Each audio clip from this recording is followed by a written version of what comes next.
So it is my pleasure to moderate our next discussion, working with creators, what traditional sports media is looking for. Now, I put the word traditional in quotes here because what that means is changing, but essentially television in all of its forms is what we're talking about here. Linear broadcasting, streaming, cable, and fast channels.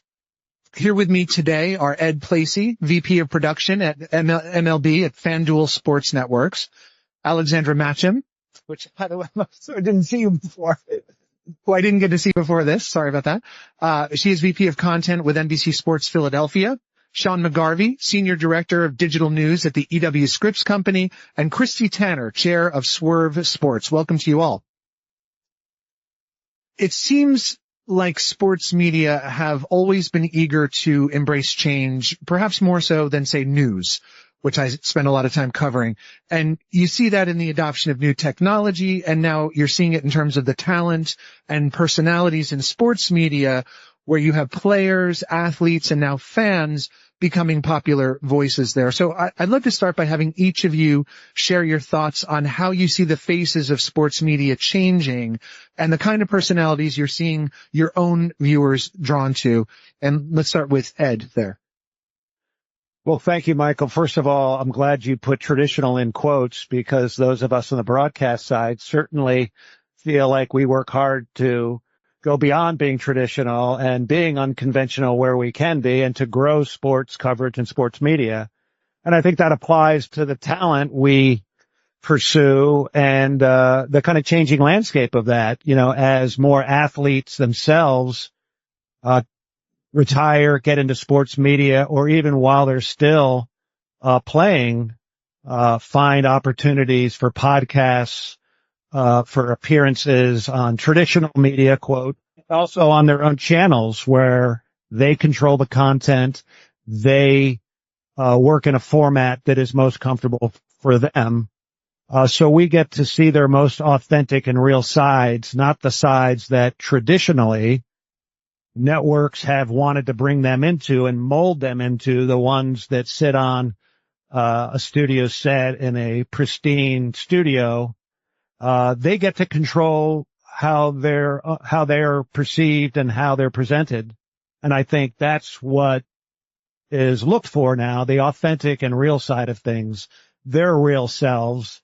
And I tell any new prospective commentators that I speak to, the goal isn't to be perfect. People are saying, well, I want to rehearse this or script this or try to memorize this. And I said, you're trying too hard to be perfect.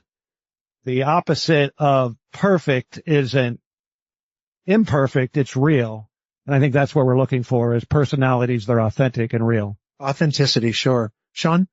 Yeah, I mean, listen, spinning off of that, what do we know? What's the old adage? People love connecting with people. And if we can get folks to be actual human beings to help tell a story, man, that's everything. And so how we, I think, look to continue to cultivate talent, creators, folks who know how to tell a story, man, the audience knows right away if it's fake. It doesn't matter what the platform is, whether or not we're doing it on YouTube or whether or not we're doing it on linear. They could see right through fake from miles away. So the authenticity remains huge. Second vote for authenticity. Yeah, but it's be a human, be a person. Things that affect you affect me. Let's bring that out. Okay. Alex? I think I'll just double down on what you gentlemen said. It's your own brand.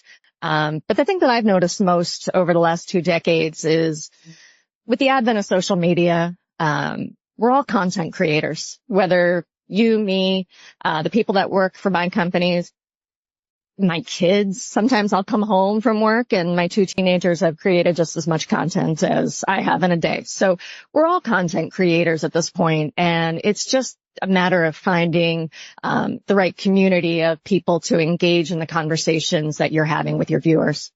Okay, Christy?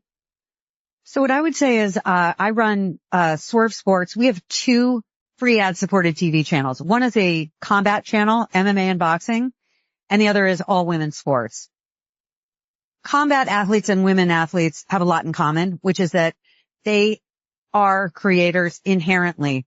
They have to drive viewership for their sports and events themselves in many cases. And many of them have worked hard to amass social followings that will drive viewership. So what we have seen, what we are looking for is something that will perform. What performs are events with athletes who understand the creator mentality and mindset, and who are also willing to work with us to drive viewership to their event, to put butts in seats, as they say, and sell tickets, and then also to share the highlights after the event is over. So all of those things, and it's like a life cycle of creating and supporting fandom. Very interesting. Okay, so Alex and Ed, you were both with regional sports networks, so you might be producing the most sports content of anybody up here. How is your approach to sports programming evolving to meet that daily need, especially given that your budgets and expense are now more of an issue than ever? Well, from our end at the FanDuel Sports Network, our bread and butter is our 3 major league sports where we have 29 teams. We also have a handful of teams in the WNBA and women's soccer, but Major League Baseball, NBA, and the NHL are our bread and butter. Our 29 teams, provides us great scale. So the scale helps us manage costs and bring original content across all of our networks. But where we look to Christy's point, we're trying to get people to the first minute of our live game broadcasts and everything that backs up to that. And what you've seen from us over the last year has all spoken to that. So content, original content throughout the day that speaks to those major sports, have found homes on our networks. And, particularly those with former athletes in those sports or commentators who used other platforms as influencers, as their own brand, built their own brand, and have gotten our attention. And when we see things that we like as fans, as local fans, as regional fans of our own sports teams, those are the ones we say, hey, is there a partnership to be made to bring your brand and connect it to our brand? So you've always got your eyes open. Always. How about you, Alex? Well, we're a little smaller than the FanDuel Sports Network in Philadelphia with our RSN. We have 3 teams that we broadcast live games for and cover a 4th, the Super Bowl champion Philadelphia Eagles. Just had to drop that one in there. And, it's tough with the financial situation that RSNs usually find themselves in. So what I've done coming in is I consider everybody a content creator. I don't care if you work on our digital platform, our linear. I don't care if you're talent, a producer, a writer, you're a content creator. And that's what we're really looking for within the content creator community. Now in Philadelphia, just to be honest, we're a different kind of fan than you might experience in other cities. And the community that has that conversation is a bit unique. And, we're always looking for people who understand that, and can mirror that back and engage in the conversation, with the other fans and be understood. So it's a unique situation in that way. I don't think it would work in Chicago or Denver, but for our community, the voices, whether it's athletes, the people who work at the RSN or content creators within the community, they're all interesting, and I think they resonate with our viewers and the impressions that we get on our digital side. Less said about Philly fans, perhaps. You are in New York right now.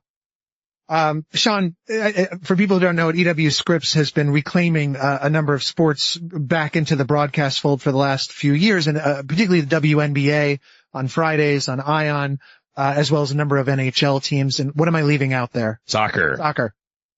So what is the scope of shoulder programming that you are developing around that now? And where are you interested in potentially expanding that? Yeah, listen. So, spinning off what Ed was talking about, we are big believers in helping to create the shared experience with our audiences. Sports is a shared experience. We're all going to experience whatever this game is together or the storylines along the game. Shared experiences crosses platforms, crosses distribution. That's a really exciting opportunity. So how do you build that out in terms of shoulder programming? You have pregame, you have postgame, you have halftime. Well, you think about all of the other opportunities within social media and third-party platforms to be able to help raise towards that shared experience. That becomes really exciting for us to be able to look at how do you continue to expand this experience to others. So you're getting bigger shoulders now, essentially? Bigger shoulders. That's right. Christy, I know you started to describe Swerve a bit. I wonder if you can elaborate a little bit, particularly into the women's sports side of it. What's the programming trajectory there? So Swerve TV was founded about 4.5 years ago. We launched as an all-purpose sports channel. We quickly found that combat was outperforming everything else that we put on this channel in the free ad-supported TV environment. We're distributed on more than 24 platforms. And so we pivoted to combat, and combat turned us into the number one combat channel. There are about 12 combat channels. Individual leagues have channels, etc. But what we did was more live events than anybody else in the space. So we found that women's events were outperforming the men's events in MMA and boxing. 2 distributors came to us and said, women's sports is surging. And this is about 18 months ago. Would you consider launching a women's sports channel? So we took about a year to investigate, to line up more than 30 content partners, everything from basketball to volleyball to competitive cheer. And we launched on both Roku and Pluto about 2 months ago. So it's early days, Michael, but it is performing well. We are still, trying to gauge through data what performs better than other things. We are incorporating women's MMA and boxing alongside volleyball and basketball, etc. We are the only women's sports channel that's doing that. And what we are seeing is somewhat similar to what we saw on our combat channel, which is women's MMA and boxing performs very, very well. I think a lot of people write off MMA and boxing, maybe write off as maybe not something they're able to compete in because UFC is so huge and WWE is so huge, but there's a ton of it out there, and we're aggregating some of the smaller promoters. And women's sports is actually very similar to combat in that there's such a range of players. You have the WNBA and the NWSL, which are huge, but beyond that, lots of other sports add up to, full-time programming. And just a quick side note, we were talking about earlier that a lot of the fighters, their careers are kind of short, and cultivating their social persona and having them, that's kind of maybe even more critical for them than perhaps in other sports. Well, I think 2 things drive it in both combat and women's sports, where we see really super strong social skills and followings among the athletes. And in part, it's need. It's how are you going to make a living playing the sport? Women's sports, we know, there's a pay issue. Combat sports, perhaps a shorter career, maybe other, revenue opportunities and sponsorship opportunities than you would have in other sports. So I think it's a combination of, need maybe, but also individuality. So in combat, you're less part of a team. And I think in women's sports, maybe driven more by need. That's my analysis. Okay. Fair enough. Okay. So we all know, the content creators, many of whom are here right now, and some of whom are about to go on stage. They're a phenomenon in the culture, certainly at this moment. They have built audiences. They built brand relationships from scratch, which is no small thing to do. I would like to know from each of you where you see them as being a potential partner and assets to your organizations. And also, where do you see the most immediate places of need that you have where you could put them? Right now I have a hole here and I could really use it with someone creative from the content creator world. Let's start with you, Christy. Well, I'd say in terms of need, what we, the distributors and media are looking for are, let's say, smart bets on what we think will draw an audience. I think from the point of view of creators, they want to long-term build fandom for their sport because that directly results in more revenue, higher pay for them, and an ability to focus on their sport at all times. And I think that's something to think about, is that if you're an athlete, that's really what all you want to do. You don't want to be working 2 jobs in order to play your sport. And I actually, not everybody's in that situation. We tend to think of creators as being the athletes who are the best with the biggest following. But I think what we're seeing is that athletes who aren't necessarily the best or the biggest following are earning a living, with creator skills. Okay, great. Well, I think for the most part with the creators, we're looking for somebody who's bringing a different point of view. I feel like sometimes when you watch TV, things are very predictable. And I think you see it now with live sports. It's one of the few things that isn't predictable. You can bet on it. You can watch it. You don't know the outcome.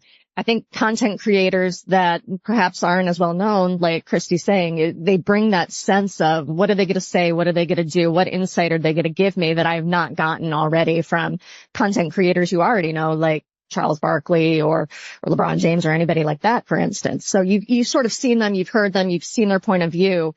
The new content creators are unique, and I think that they're providing something that we haven't seen in the past. So Alex, just curious, like if you found somebody you really liked in the Philly market and they resonated, be they a fan or be they a local athlete, I mean, what are the possibilities? Might you spin up a show, a half an hour show around them? Like where do you see them plugging? Obviously it depends on the person and their skill set, but where are some of the menu items on which they might land? I think you just hit the nail on the head with that. It does depend on the person and their skill set. I think with every single content creator I've worked with, what I try to do is get to the heart of what they bring.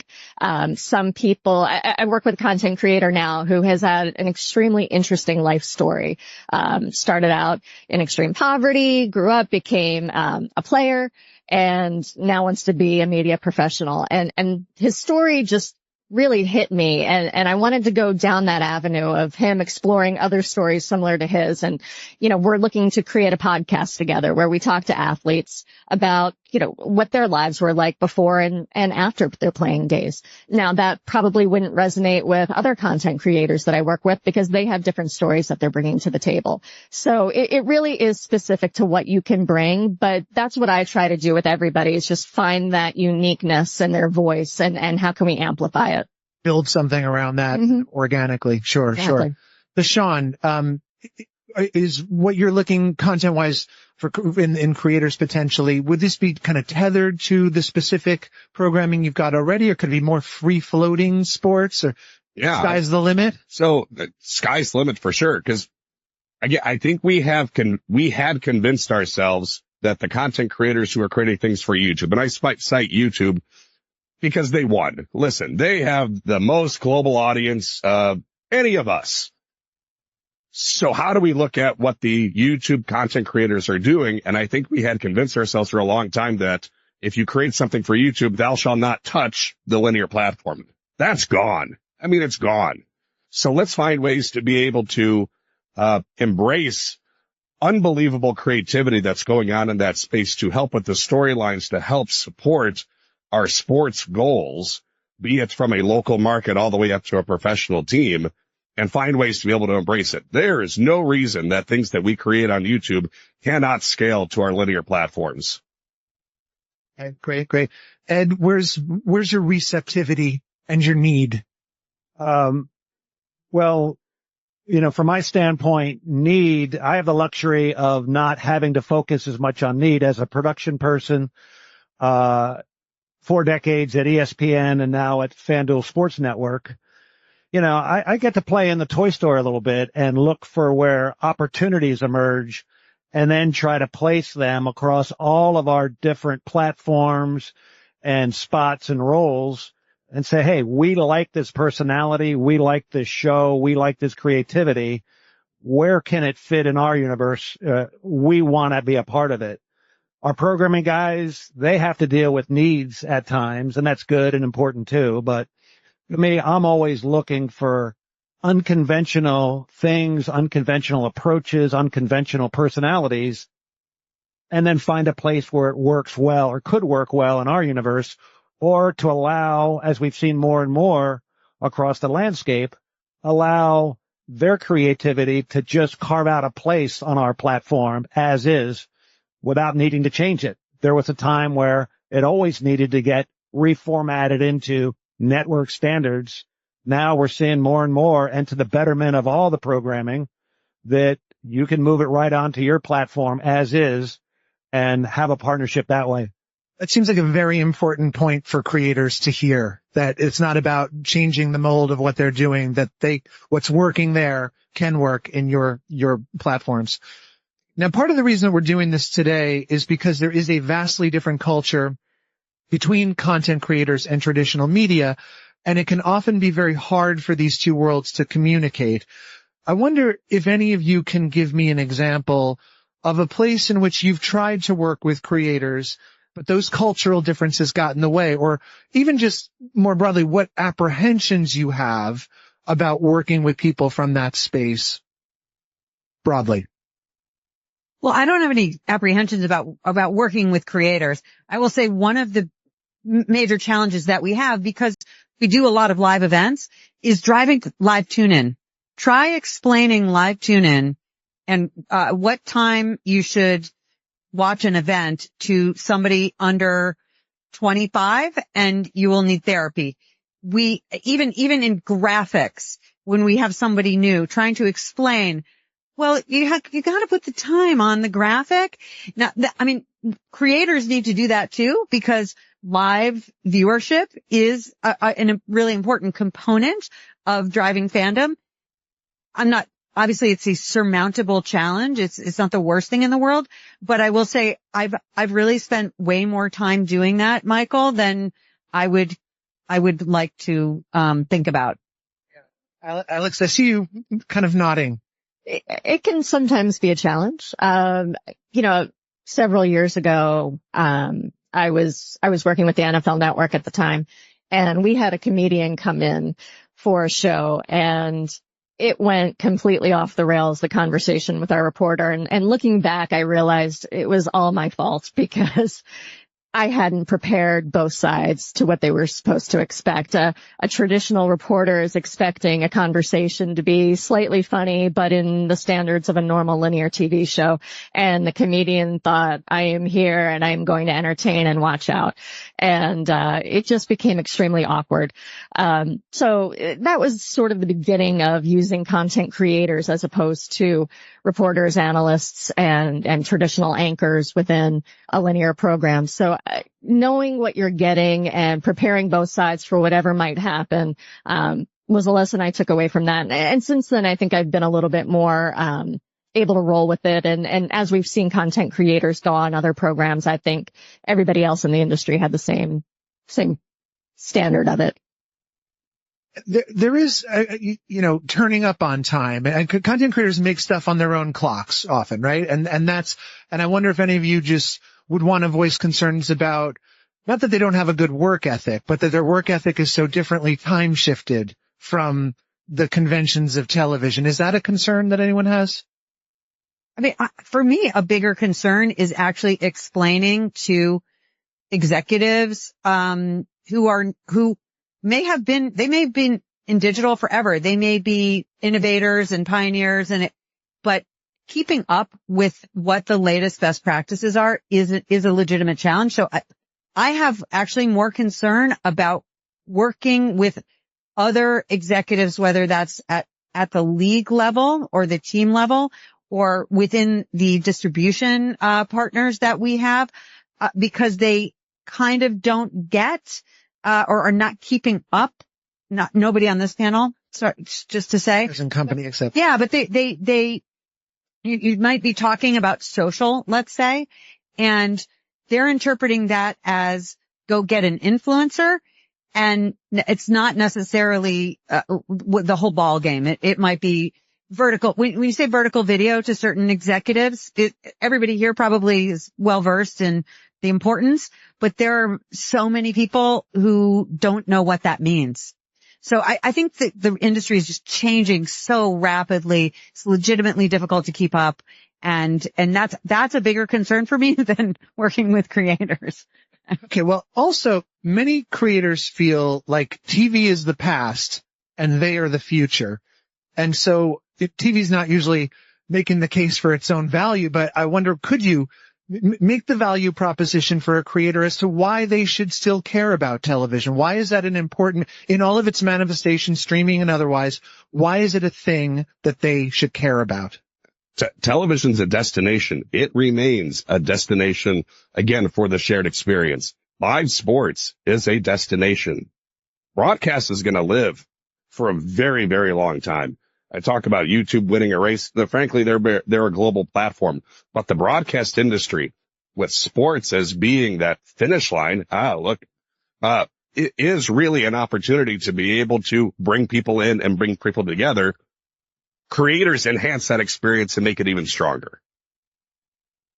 I want to leave time for an audience question or two. Does anybody have a question out there? Got one right here?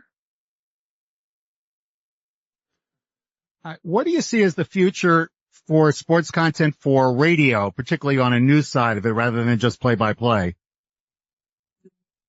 Well, I also sit on the board of Odyssey, which has 220 terrestrial radio stations and award-winning podcasts. And in terms of sports, obviously play-by-play is still going very strong for Odyssey as a company and for the industry. Still a lot of competition for that. This might be a non-traditional answer, and this is my personal opinion, not the opinion of Odyssey's leadership or the board. But I think when we look at radio, video has to be a component of your audio strategy. And so how those things play together, that's daunting for many organizations. And my prior background was at CBS, so I've seen a lot of different mediums. I think this might be the wrong room to say it in, but maybe we as an industry, the more traditional broadcast side, sometimes the best people to create the new strategy are not on your team because they will overspend. Broadcast profligacy. I mean, I can just say about radio, I've never worked in radio. I love radio. I love talk radio, sports talk radio. I don't listen to music when I have a radio nearby. I love having that around me, whether it's a podcast, Sirius satellite radio, Odyssey, which I enjoy, or my car FM radio. I love radio. Okay, vote for radio. Any other question? One more question? I would like witness protection to escort me out of the building.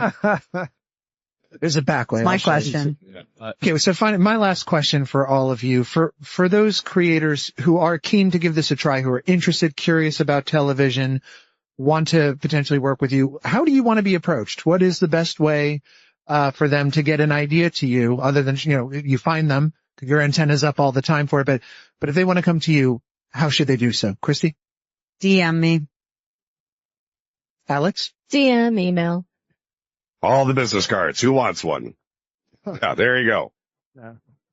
DM Christy, and then she'll send me a note. All right, there it is. Okay, please give it up for our lovely panel.